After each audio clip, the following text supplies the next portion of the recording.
welcome to Law Gurukul. Today we will study the general exception, that is chapter 4 of Indian Penal Code. We all know that chapter 4 of IPC, that it contains the exceptional circumstances in which an individual can escape liability. IPC के chapter 4 में वो सारे circumstances mention हैं जहां पर कोई भी individual अपने लाइबिलिटी से, अपने क्रिमिनल लाइबिलिटी से एस्केप कर सकता है. चैप्टर 4 में सेक्शंस 76 to 106 सेक्शंस हैं. ये सभी सेक्शन उन डिफेंसेस को कवर करते हैं, उन प्रिजम्पशंस को कवर करते हैं जहां पर एक पर्सन अपने क्रिमिनल एक्टिविटीज के लिए क्रिमिनली लायबल नहीं होता है. These defenses depend upon the circumstances prevailing at that point of time, mens rea of person and reasonability of action of that accused. ये जो डिफेंसेस या फिर एक्सेप्शंस बताए गए हैं चैप्टर 4 में या सेक्शन 76 से लेकर 106 के बीच में, इनके लिए कुछ क्राइटेरिया है जो इम्पोर्टेंट है. ये इन चीज़ों पर डिपेंड करता है, किन पर, ये जो सर्कमस्टांसेस है, किन सर्कमस्टांसेस में वो एक्टिविटीज़ की गई है, उस पर्सन का जो क्रिमिनल इंटेंशन, मेंसरिया जो है वो उस टाइम प्रेजेंट था या नहीं था, और उस टाइम वो एक्शन, वो एक्ट करना रीजनेबल था या नहीं था. सो इन सर्कमस्टांसेस को, इन फैक्टर्स को माइंड में रखते हुए ये चैप्टर 4 में जो भी एक्सेप्शंस हैं वो प्रोवाइड कराए गए हैं. जनरल एक्सेप्शंस को ब्रॉडली दो कैटेगरीज में डिवाइड किया गया है, excusable acts and judicially justifiable acts. Excusable acts हमने हमारे प्रीवियस वीडियो में डिस्कस किया था. Mistake of fact section 76 and 79, accident under section 80, infancy section 82 and 83, insanity section 84, intoxication section 85 and 86. ये सभी acts excusable acts हैं. In today's video we will discuss the justifiable acts. excusable acts की जो video है वो उसका link आपको आई button पे मिल जाएगा. उस वीडियो को आप देखें, आपको excusable acts डिटेल में समझ आ जाएगा. आज हम पढ़ेंगे justifiable acts क्या क्या होते हैं. Justified act वो होते हैं, justified act is one which would have been wrongful under normal conditions, but the circumstances under which the act was committed makes it tolerable and acceptable. Justifiable acts में वो acts आते हैं जो अपने आप में तो wrongful act है, but कब, अगर वो normal conditions में किया गया हो. जस्टिफिएबल एक्ट्स में वो एक्ट आते हैं कि सर्कमस्टांसेस कुछ ऐसे हो गए थे जिसकी वजह से हमें वो रॉन्गफुल एक्ट करना पड़ा, तो उन सर्कमस्टांसेस की वजह से उस क्रिमिनल एक्ट को टॉलरेबल और एक्सेप्टेबल माना गया है. See this example, a captain of a ship turned the direction of the ship of 100 people in order to save their life, but harming the life of 30 people of a small boat without any intention or negligence or fault on his part. He will not be liable because necessity is the condition in which a person causes small harm to avoid great harm. एक ship का captain, ship में 100 लोग बैठे थे, कुछ emergency situation की वजह से शिप के कैप्टन को शिप को अर्जेंटली टर्न करना पड़ा, जिसकी वजह से पास के किसी स्मॉल बोट में 30 लोग बैठे थे जिन्हें थोड़ा नुकसान हुआ. दे गॉट हर्ट, उन्हें नुकसान हुआ. तो क्या इस शिप के कैप्टन को उन 30 पीपल के लाइफ को हार्म पहुंचाने के लिए लायबल माना जाएगा, क्रिमिनली लायबल माना जाएगा? नहीं. यहाँ पे ये उसका एक्ट जो है वो जस्टिफाइड एक्ट है, क्योंकि सिचुएशन ऐसी थी, सर्कमस्टांसेस ऐसे थे कि शिप के कैप्टन को ये दूसरे लोगों को नुकसान पहुंचाना पड़ा. सो इसीलिए the captain of ship is not liable and his acts are justified. तो जस्टिफाइड एक्ट में वही एक्ट्स आते हैं जो नॉर्मल कंडीशन में अगर किया गया हो तो वो क्रिमिनल एक्ट है, बट सर्कमस्टांसेस अगर ऐसी रेज हो जाए जिसकी वजह से मजबूरी में वो काम करना पड़े तो वो एक्ट क्रिमिनली लायबल नहीं होते हैं. जस्टिफिएबल एक्ट्स में क्या क्या आता है? Section 77 and 78, the act of जज, an act performed in pursuance of an order, the necessity under section 81, consent under section 87 to 89 and section 90 and 92, communication under section 93, Duress under section 94, Trifles Acts under section 95 and private defense under section 96 to 106. ये सभी acts justifiable acts की category में आते हैं और ये सभी general exception है, यानी इन एक्ट्स इन सेक्शंस के अंडर जो एक्ट किए गए हैं उनके लिए क्रिमिनल लायबिलिटी नहीं है और वो एग्जेम्प्ट किए गए हैं और ये जनरल डिफेंसेस है अंडर आईपीसी। अब इन सेक्शंस को वन बाय वन डिटेल में समझते हैं। Section 77 and 78 of IPC, act of जज and act performed in pursuance of an order. जज के थ्रू किया गया कोई एक्ट या फिर जुडिशियल ऑर्डर के परसुएंस में किया गया कोई भी एक्ट वो जस्टिफिएबल एक्ट की कैटेगरी में आएगा और the person will not be held criminally liable. These provisions protect the judges and judicial officers when acting judicially in exercise of powers given to them by law or which they believe in good faith to be vested in them by the law. Section 77 and 78 ये कहता है कि ये दो act जो है वो जज और जुडिशियल ऑफिसर्स के इंटरेस्ट को प्रोटेक्ट करने के लिए बनाया गया है, क्योंकि जजेस या फिर जुडिशियल ऑफिसर अगर अपने जुडिशियल पावर्स को एक्सरसाइज करते हुए कोई एक्ट कर रहे हैं तो इसके लिए उन्हें क्रिमिनली लायबल नहीं माना जाएगा। See this example, giving capital punishment to any criminal is done under the judicial powers of judges. Capital punishment normal कोई पर्सन तो ये पनिशमेंट दे भी नहीं सकता, तो ये जज अगर किसी क्रिमिनल को कैपिटल पनिशमेंट देता है तो क्या, क्योंकि ऐसा ह्यूमन राइट के पॉइंट ऑफ व्यू से देखा जाए तो दीज टाइप ऑफ पनिशमेंट या फिर किसी को इस तरह का पनिशमेंट देना इज नॉट जस्टिफाइड। लेकिन अगर ये पनिशमेंट जज देता है किसी क्रिमिनल को due to his criminal acts, तो क्या जज को उस पर्सन को नुकसान पहुंचाने के लिए उसे इस तरह का हीनियस पनिशमेंट देने के लिए लायबल माना जाएगा, क्रिमिनल लायबल माना जाएगा? नहीं माना जाएगा, क्योंकि जजेस के जो एक्ट्स हैं वो जुडिशियल पावर्स के अंडर वो एक्ट्स किए जा रहे हैं, इसलिए ये एक्ट्स जस्टिफाइड होते हैं। अ जज passing an order of giving life time jail punishment believing in good faith that the court has jurisdiction will not be liable. Court जिसके पास जुरिसडिक्शन है और वो अगर किसी पर्सन को लाइफ टाइम जेल इम्प्रिजनमेंट का जो पनिशमेंट है वो प्रोवाइड करा रहा है, तो क्या उस जज को क्रिमिनल लायबल माना जाएगा? नहीं माना जाएगा, क्योंकि जज अपने जुडिशियल पावर्स का यूज कर रहा है। सिमिलरली अगर जज किसी को हैंग करने का, हैंग टिल डेथ का अगर पनिशमेंट देता है, ऑर्डर देता है, तो क्या जज को उस पर्सन के मर्डर के लिए लायबल माना जाएगा? नहीं माना जाएगा, क्योंकि जज is acting under its judicial power. Similarly अगर जो हैंगमैन है वो जिसे फांसी की सजा हुई है, हैंगमैन उसे फांसी पे लटका रहा है, तो क्या उस हैंगमैन को पनिशमेंट दी जाएगी कि तुमने किसी पर्सन की जान ली है? नहीं, क्योंकि वो जज के जुडिशियल ऑर्डर्स को फॉलो कर रहा था। तो सेक्शन 77 और 78 इन्हीं चीज़ों को एग्जेम्प्ट करता है, जज को, जुडिशियल ऑफिसर्स को, या फिर कोई भी ऐसा पर्सन जो जज और जुडिशियल ऑफिसर्स के ऑर्डर को परफॉर्म करने के लिए कोई इस तरह की एक्टिविटी कर रहा है, तो वो जस्टिफाइड एक्ट्स होगा और that person will not be held liable under IPC. Delhi Judicial Service Association versus State of Gujarat. This case law is related to the Judicial Acts under Section 77 and 78. Next is Section 81. Section 81 deals with necessity. हमने जो अभी एक example पढ़ा था ना ship वाला, कि ship captain की शिप को उस ये 100 लोगों की जान बचाने के लिए जो 30 पीपल स्मॉल बोट पे बैठे थे उनकी लाइफ को डेंजर में डालना पड़ा, उन्हें थोड़ा सा नुकसान पहुंचाना पड़ा। तो this example came under the category of necessity, क्योंकि यहाँ पे कैप्टन को ये स्टेप उठाना पड़ा, तो उन 30 लोगों को हार्म पहुंचाना पड़ा, बिकॉज टाइम की नेसेसिटी ऐसी थी, उस टाइम ये ज़रूरत थी कि 100 लोगों की जान बचाई जाए। तो ये नेसेसिटी के अंडर अगर किसी इस तरह का कोई एक्ट किया जाता है तो वो भी आईपीसी के अंडर एग्जेम्प्ट किया गया है। The case law is R versus Dudley Stephens. A ship was cast away in a storm. The people on board had nothing to eat for many days. एक शिप तूफान में बीच में फंस गया था, बहुत सारे लोग उस शिप पे थे और काफी दिन हो गए थे शिप को उस स्टॉर्म में फंसे हुए और लोगों के पास खाने को कुछ भी नहीं बच गया था। So on the 20th day, the accused decided to kill the cabin boy and feed on his body. After being rescued, they were charged for murder.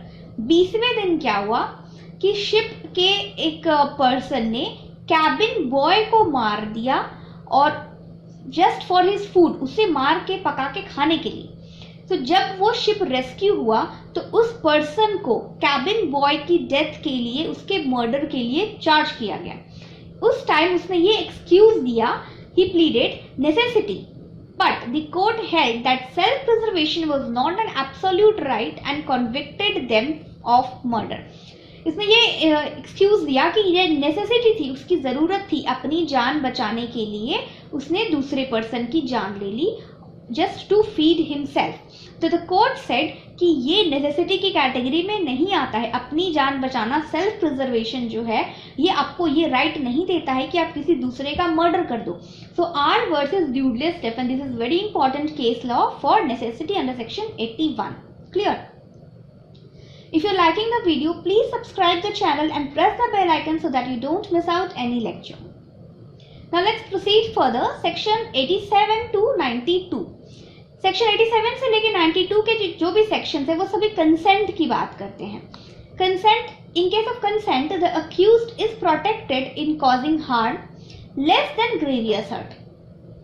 नुकसान पहुंचा रहा है, hurt तो कर रहा है but less than grievous hurt. If the other person consented to it, the person should not have the intention to cause any harm, though he may have knowledge of the harm. एक person दूसरे person को harm पहुंचा रहा है, hurt कर रहा है, but with his consent. यहाँ दो चीजें हैं, एक तो जिस पर्सन को चोट पहुंच रही है, जिस पर्सन को हार्म हो रहा है, उसका कंसेंट है। सेकेंडली, जो एक्ट किया गया है उसमें किसी टाइप का क्रिमिनल इंटेंशन नहीं है और वो गुड फेथ में किया जा रहा है, तभी वो एक्ट एग्जेम्पशन की कैटेगरी में आएगा।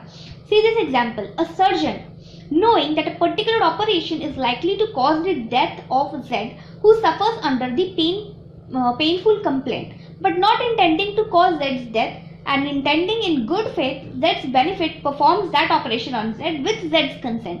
A has committed no offense.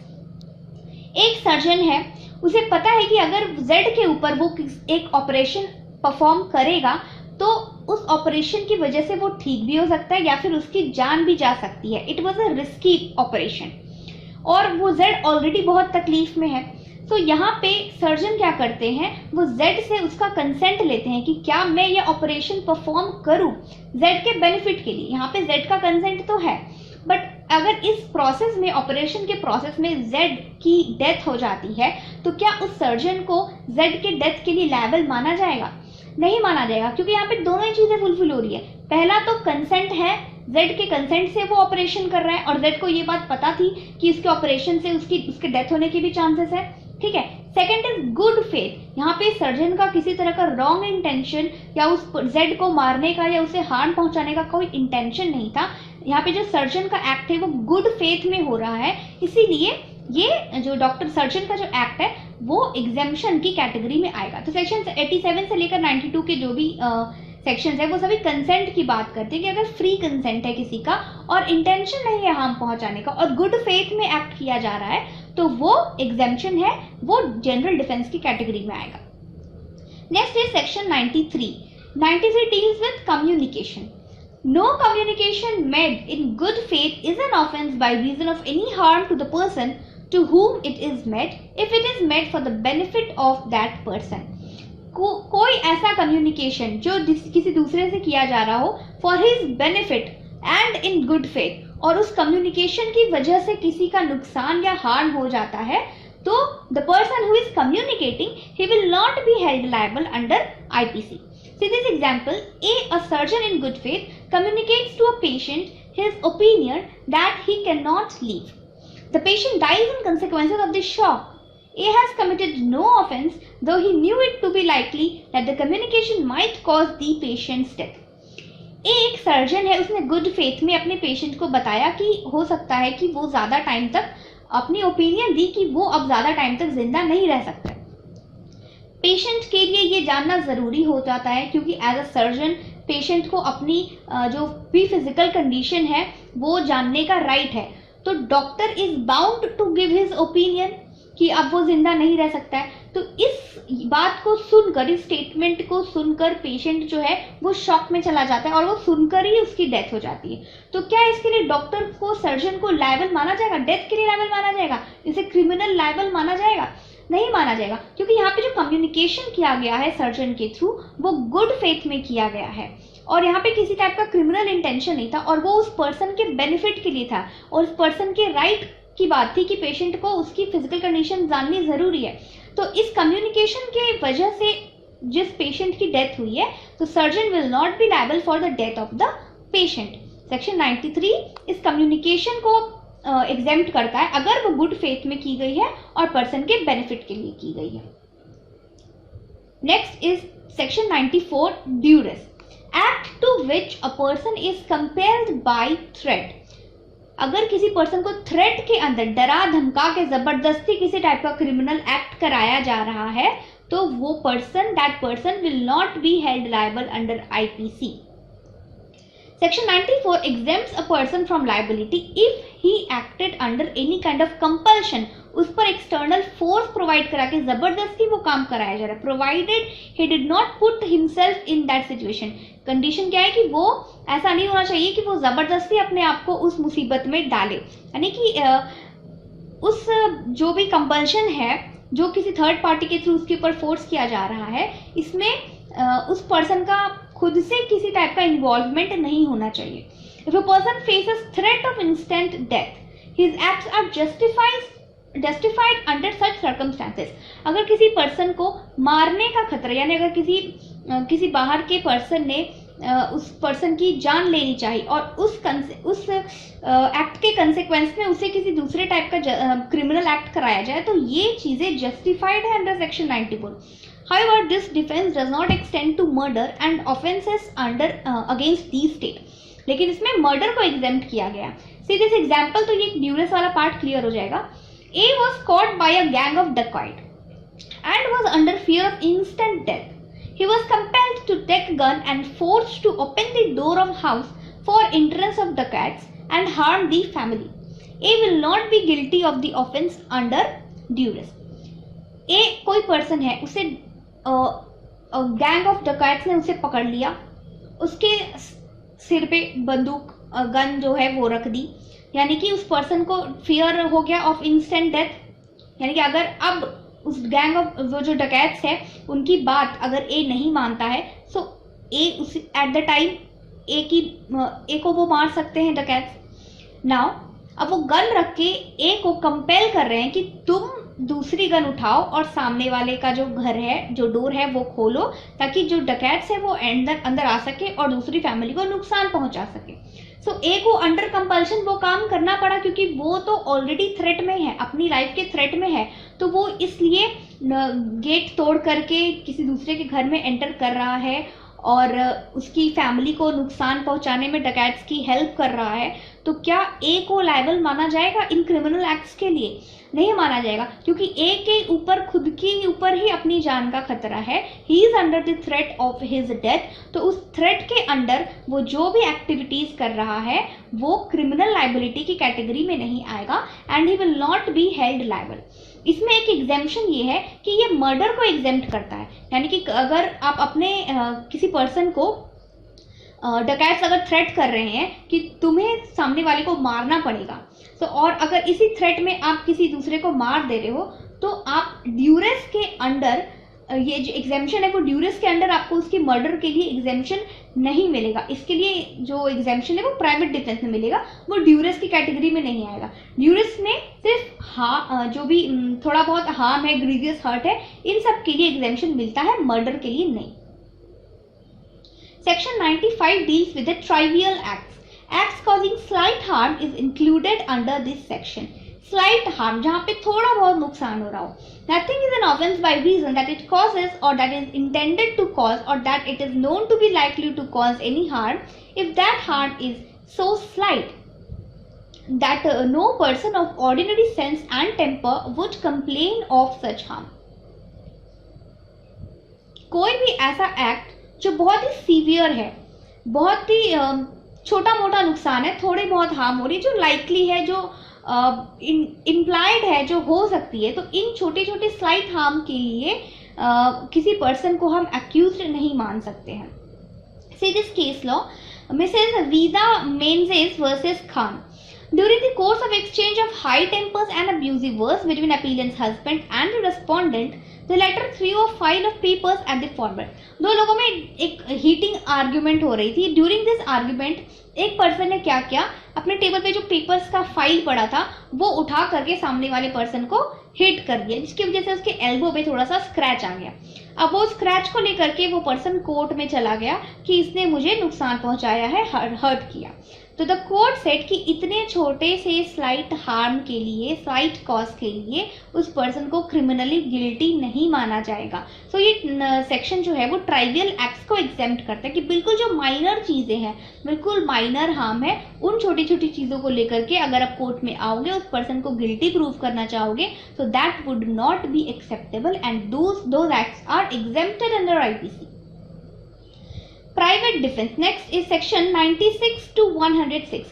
Section 96 से 106 का जो भी sections है वो private defense से deal करता है.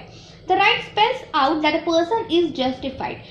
Private defense के अंदर जो भी acts किए गए हैं या किए जाते हैं वो सभी justified act की category में आएंगे. To act in a certain manner to protect himself from a threatened harm. Private defence में वो एक्ट्स आते हैं जो कोई पर्सन अपने आप को बचाने के लिए कर रहा है, अपने आप को प्रोटेक्ट करने के लिए कर रहा है फ्रॉम अ थ्रेटेंड हार्म. उसे किसी तरह का हार्म होने वाला है, इसलिए अपने आप को उस हार्म से बचाने के लिए, अपने आप को प्रोटेक्ट करने के लिए वो जो भी एक्ट करता है वो प्राइवेट डिफेंस कहलाता है. This is based on the human instinct of self-preservation. ये एक instant instinct है, यानी ये कोई प्लान चीज़ें नहीं होती प्राइवेट डिफेंस में. ये situation to situation, person to person vary करती है. ठीक है, तो ये एक पर्सनल ह्यूमन इंस्टिंक्ट है सेल्फ प्रिजर्वेशन के लिए, अपने आप को बचाने के लिए, प्रोटेक्ट करने के लिए. At a time, at a moment, human का इंस्टिंक्ट जो कह रहा है वो काम अगर हम कर रहे हैं तो वो प्राइवेट डिफेंस है. A person is justified in causing proportional harm to his aggressor to protect himself from a looming threat of injury. Private defence के सेक्शंस ये कहते हैं कि अगर आपको किसी तरह का हार्म होने वाला है और अपने आप को प्रोटेक्ट करने के लिए आप सामने वाले को प्रोपोर्शनल हार्म, यानी कि आपको जितना नुकसान हुआ है उससे ज़्यादा या कम, इट मे बी मोर और लेस, ऐसा ज़रूरी नहीं कि किसी ने आपको एक थप्पड़ मारा तो आप उसे एक थप्पड़ मारो, इस टाइप के एक्ट में ये प्रोपोर्शनल हार्म है. क्योंकि हमने पहले भी पढ़ा है कि ये at a moment, at a time human instinct पर डिपेंड करता है कि अपने आप को बचाने के लिए वो क्या कर सकता है. तो इसलिए जो हार्म का जो अमाउंट है वो कैलकुलेटेड नहीं है और ये प्रोपोर्शनल हार्म है. ठीक है, तो the person is justified in causing a proportional harm to his aggressor to protect himself from a looming threat of injury. अगर किसी पर्सन को इंजरी होने वाली है, नुकसान होने वाला है और अपने आप को प्रोटेक्ट करने के लिए वो सामने वाले को भी इंजर कर रहा है, हार्म कर रहा है, तो वो सभी एक्ट्स जस्टिफाइड है under the category of private defence. In many cases where the accused killed the other person while trying to protect himself, the court allowed the plea of self-defense and acquitted the person. Private defence एक single ऐसी category है जहां पर अपने आप को protect करने के लिए उस पर्सन को दूसरे पर्सन का मर्डर करने का भी जो राइट है वो मिल जाता है. यानी अपने आप को प्रोटेक्ट करने के लिए अगर आप सामने वाले को, जो पर्सन आपको इंजर कर रहा है, अगर आप उसका मर्डर भी कर दे रहे हो, उसे मार भी दे रहे हो, फिर भी आप उसके मर्डर के लिए लायबल नहीं होगे and you will be exempted from the liability. इसमें बहुत सारे फैक्टर्स हैं जो कंसीडर किए जाते हैं प्राइवेट डिफेंस में मर्डर के टाइम पे, but private defence is the only category जहाँ पे मर्डर को भी एग्जेम्पशन मिला है. So this case law of private defense, Nabia Bai versus State of Uttar Pradesh. The accused person was in the field with her mother and sister when they were attacked by a man with a knife. एक person अपनी mother और sister के साथ किसी field पे बैठा था और सडनली कोई पर्सन, एक मैन आया और वो चाकू लेकर के वो मदर और सिस्टर और उस पर्सन को नुकसान पहुंचाने की कोशिश करने लगा. The accused somehow got hold of the knife from the person and inflicted wounds on him that resulted in his death. इस फाइट के दौरान जो पर्सन था उसने उस मैन से नाइफ जो है वो छीन ली और अपने आप को और अपनी फैमिली को बचाने के लिए उस जो अटैकर था उस पर चाकू से अटैक किया. 2-3 वुंड्स पहुंचाने के बाद में वो जो अटैकर था उसकी डेथ हो जाती है. तो the supreme court acquitted the accused giving reason that she never intended to kill the person and was just trying to protect herself. तो यहाँ पे प्राइवेट डिफेंस के अंडर ये एक्ट किया गया, इसलिए नाविया, इसलिए she was not held liable for the murder of that attacker. अपने आप को, अपनी फैमिली को बचाने के लिए उसने वो नाइफ से अटैकर को मारा था और उसका इंटेंशन नहीं था, क्योंकि उसने तो अटैक पहले किया नहीं, वो उसको जानती भी नहीं थी, बट अपने आप को और अपनी फैमिली को बचाने के लिए उसने अटैकर पे हमला किया, जिसकी वजह से उसकी डेथ हो गई। तो यहाँ पे इंटेंशन नहीं था डेथ करने का, यहाँ पे सिर्फ प्रोटेक्शन का इंटेंशन था, बट उस प्रोटेक्शन के इंटेंशन के फर्दरेंस में ही उस पर्सन अटैकर की डेथ हो जाती है। सो इसीलिए the person, she will not be held liable for the murder of that attacker. तो ये होता है हमारा प्राइवेट डिफेंस। जनरल एक्सेप्शन से रिलेटेड और भी बहुत सारे केस लॉज है, जिसका लिंक आपको आई बटन पे मिल जाएगा। ये वीडियो आपके लिए अगर हेल्पफुल रही है तो please subscribe the channel and press the bell icon so that you don't miss out any lecture. Thank you.